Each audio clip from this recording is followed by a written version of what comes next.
B Y ವಿರುದ್ಧ ಮಾನನಷ್ಟ ಮೊಕದ್ದಮೆ ದಾಖಲು ಮಾಡಿದರೆ ಇಡೀ ಬಣ್ಣವನ್ನು ವಿಸ್ತಾರವಾಗಿ ಕೋರ್ಟ್ಗೆ ವಿವರಿಸ್ತೇನೆ ಅಥವಾ ತಿಳಿಸ್ತೇನೆ ಅಂತ ಹೇಳ್ತಾ ಇರುವಂಥದ್ರು ಬಿಜೆಪಿಯ ಒಂದು ಉಚ್ಚಾಟಿತ ಶಾಸಕ ಬಸವನಗೌಡ ಯತ್ನಾಳ್ ಈ ರೀತಿಯಾದಂತಹ ಒಂದು ಬಾಂಬನ್ನು ಸಿಡಿಸ್ತಾ ಇದ್ದಾರೆ. ಬಿವೈ ವಿಜಯೇಂದ್ರ ಅವರೇನಿದ್ದಾರೆ ಅವರ ಒಂದು ವಿಚಾರವಾಗಿ ಮಾತನಾಡ್ತಾ ಇದ್ದಾರೆ. ಈಗ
ಬಿವೈ ವಿಜಯೇಂದ್ರ ಮಾನನಷ್ಟ ಮೊಕದ್ದಮೆ ಏನಾದರೂ ದಾಖಲು ಮಾಡಿದರೆ ನಾನು ಅವರ ಒಂದು ಇಡೀ ಬಂಡವನ್ನು ವಿಸ್ತಾರವಾಗಿ ಕೋರ್ಟ್ ಮುಂದೆ ಹೇಳ್ತೇನೆ, ತಿಳಿಸ್ತೀನಿ ಅಂತ ಹೇಳ್ತಾ ಇರುವಂಥದ್ದು ಬಿಜೆಪಿಯ ಉಚ್ಚಾಟಿತ ಶಾಸಕ ಆಗಿರುವಂತಹ ಬಸವನಗೌಡ ಪಾಟೀಲ್ ಯತ್ನಾಳ್ ಈ ರೀತಿಯಾದಂತಹ ಒಂದು ಹೊಸ ಬಾಂಬನ್ನು ಈಗ ಸಿಡಿಸ್ತಾ ಇದ್ದಾರೆ.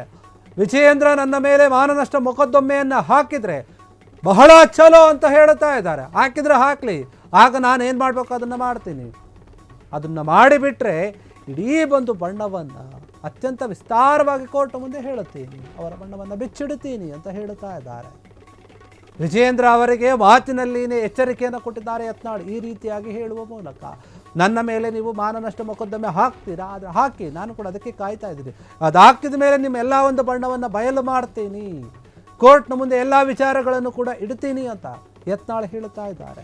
ಯತ್ನಾಳ್ ಪದೇ ಪದೇ ನನ್ನ ಹಾಗೂ ನಮ್ಮ ಕುಟುಂಬದ ವಿರುದ್ಧ ಮಾತನಾಡ್ತಾ ಇದ್ದಾರೆ ಅಂತ ಬಿವೈ ವಿಜಯೇಂದ್ರ ಹೇಳ್ತಾ ಇದ್ದರು.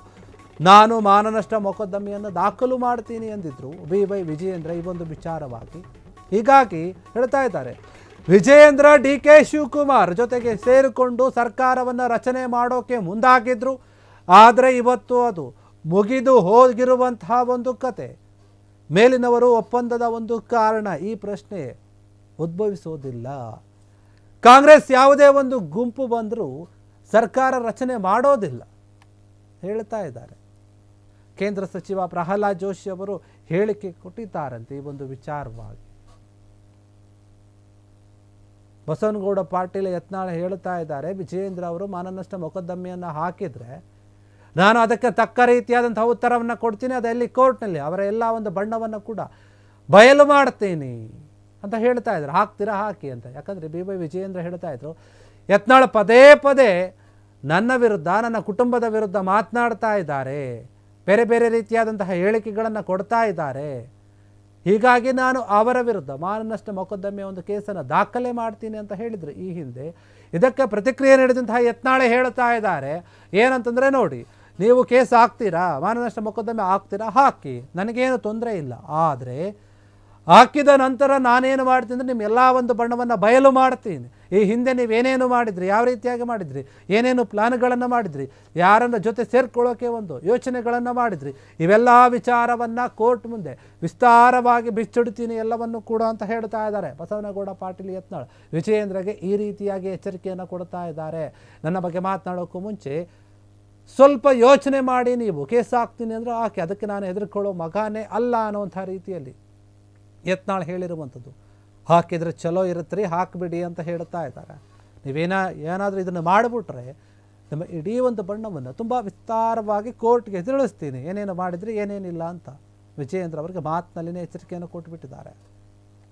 ಯಾಕಂದರೆ ಪದೇ ಪದೇ ಯತ್ನಾಳ್ ಮಾತನಾಡ್ತಾ ಇದ್ರು, ನಮ್ಮ ಕುಟುಂಬದ ವಿರುದ್ಧ ಮಾತನಾಡ್ತಾ ಇದ್ರು, ನನ್ನ ವಿರುದ್ಧ ಮಾತನಾಡ್ತಾ ಇದ್ರು, ಬೇರೆ ಬೇರೆ ರೀತಿ ಹೇಳಿಕೆಗಳನ್ನು ಕೊಡ್ತಾ ಇದ್ರು. ಇದರಿಂದ ನನ್ನ ಮನಸ್ಸಿಗೆ ನೋವಾಗಿದೆ, ಹೀಗಾಗಿ ನಾನು ಅವರ ವಿರುದ್ಧ ಮಾನನಷ್ಟ ಮೊಕದ್ದಮೆಯನ್ನು ಹೂಡ್ತೀನಿ ಅಂತ ಹೇಳಿ ವಿಜಯೇಂದ್ರ ಹೇಳ್ತಾ ಇದ್ರು. ಅದಕ್ಕೆ ಸಂಬಂಧಪಟ್ಟ ಹಾಗೆ ಯತ್ನಾಳ್ ಕೂಡ ಈಗ ಪ್ರತಿಕ್ರಿಯೆ ನೀಡಿರುವಂಥದ್ದು.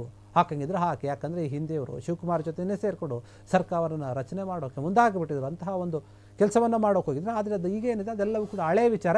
ಇಂತಹ ಒಂದು ವಿಚಾರಗಳೆಲ್ಲವೂ ಕೂಡ ಬಯಲಿಗೆ ಬರುತ್ತೆ. ನೀವು ನನ್ನ ಮೇಲೆ ಕೇಸ್ ಹಾಕ್ತೀರಾ, ಹಾಕಿ ಅಂತ ಹೇಳಿ ಯತ್ನಾಳ್ ಸವಾಲಾಗ್ತಾ ಇದ್ದಾರೆ.